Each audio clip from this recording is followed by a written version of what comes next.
Abuja is ours tonight.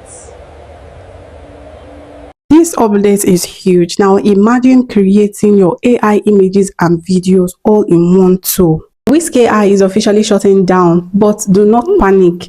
They actually moved to Google Flow. Now, if you've been using Whisk AI for content creation, like I've been using for my AI animated images, African folktale contents, you probably heard that Whisk AI is shutting down. But guess what? They didn't leave us hanging. They actually moved to Google Flow. And to me, Google Flow has been so sweet and seamless to use. So in this tutorial, I'm going to show you a step-by-step guide on how to efficiently use Google Flow. Go to your Chrome browser and type Flow or Google Flow. So once you search for Google Flow, the first option that comes up where you have Google Labs, click on it. So once you're here, click on Create with Flow, and then it takes you to this dashboard where you're going to see new projects. So just go ahead and click on new project, and it opens up to the workspace where we're going to be generating our images. So firstly, we're simply going to type in a prompt. So here I typed a photorealistic image of an African woman dressed in beautiful Ankara outfits. So once I type this, I'm going to click on this option here where you have Nano Banana 2. Then we'll have all the options. Here you will see the option to generate image, video, and the sizes of the image or video you want to generate. So in this case, we're going to leave it at image, and then we're going to click on 9:16 aspect ratio. You also see this x1 to x4. That means ×1 to ×4. So what this means is that each image generation can give you one option if you choose ×1, two options if you choose ×2, 3 or 4 depending on your preference. Now what this helps you do is to compare and choose your preferred option. You can see here it says generating will use 0 credits. This means that image generation here is completely free. And then here that you have Nano Banana 2, when you click on it, you see a drop down.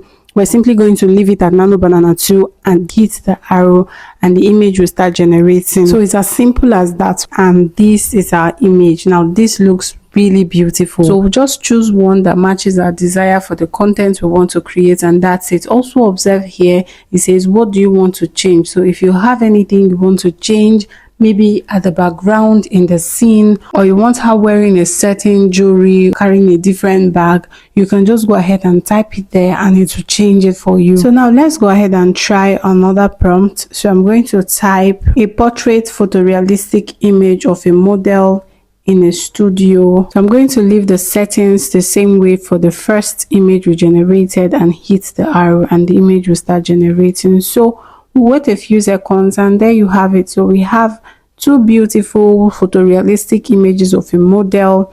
These are really lovely. Now let's try something else. Let's go to ChatGPT and work with some prompts. These are prompts already generated. So I'll copy the prompts for the pixel style image, and we'll come back to Flow.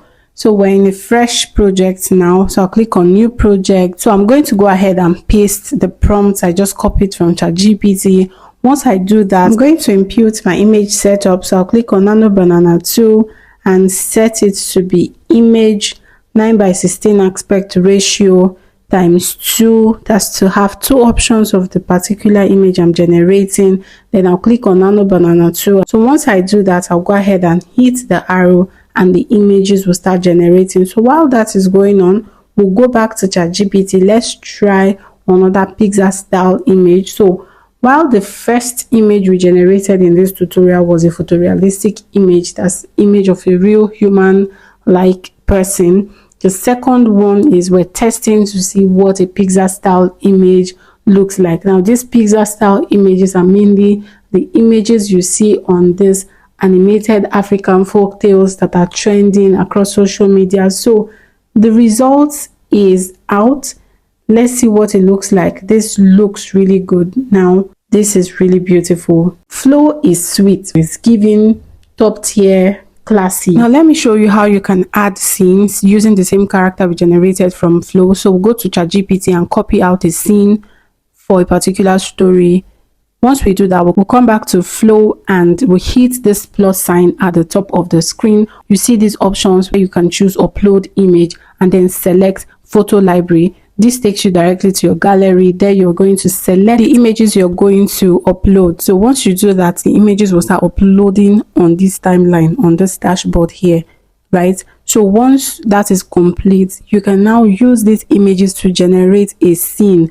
If you want to create a scene using these two images, all you need to do is tap on the image, click on add to prompt, and you'll see the image will appear here on this space. You can click on the second image again and tap on add to prompt, and the image will upload here. Once you have that, you can now go ahead and paste the scene. So we're generating a scene having these two characters in one scene. So once we do that, we'll click on image, choose our aspect ratio, choose ×1 or ×2 depending on your preference, and hit the arrow. The image will start generating. So while that is going on, we can go back to ChatGPT to copy the prompt for the second scene. So once we select and copy the prompt, we'll come back to flow, and let's see if our image is fully generated. So now this is the image. This looks really good. It's so beautiful. Now you have these two characters in the same scene. So this is perfect for your African folktale storytelling content. Now let me show you another way to add characters to the scene. So if you're not importing the image from your gallery, all you need to do is click on this plus sign, and you would see all the images you have generated on this timeline. So you just go ahead and select the first image you want from the images you're seeing here, select the second one, and then paste the prompt for that particular scene, and the image will start generating. So while it's generating, let's try that again. Click on this plus sign.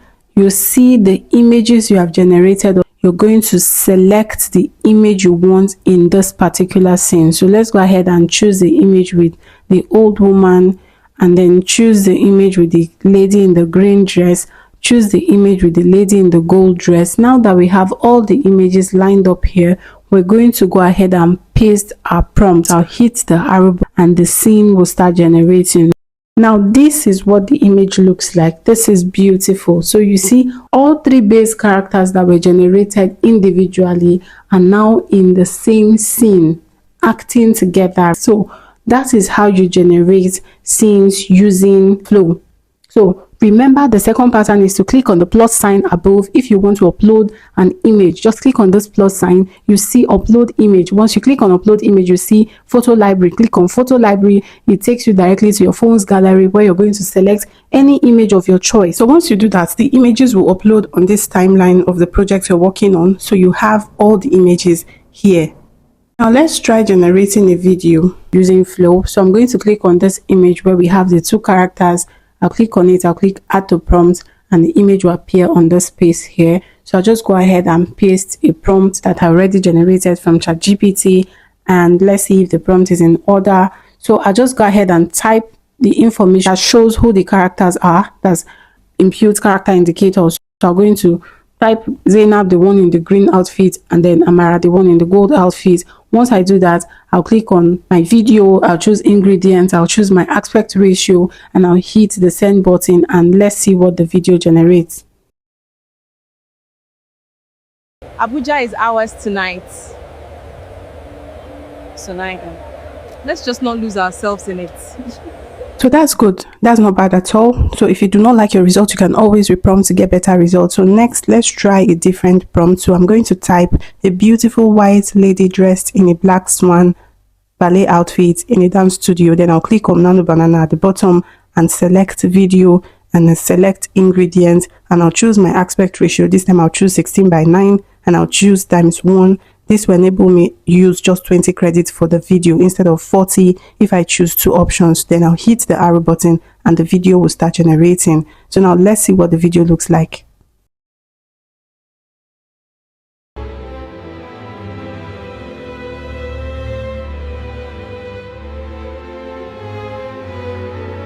This is cinematic and beautiful. So we'll go ahead and download it. Click the arrow button at the top and select your preferred option. Download the video to your mobile phone and you're good to go. So if you like this tutorial, please do not forget to like, leave a comment, subscribe, and we'll see you in the next one.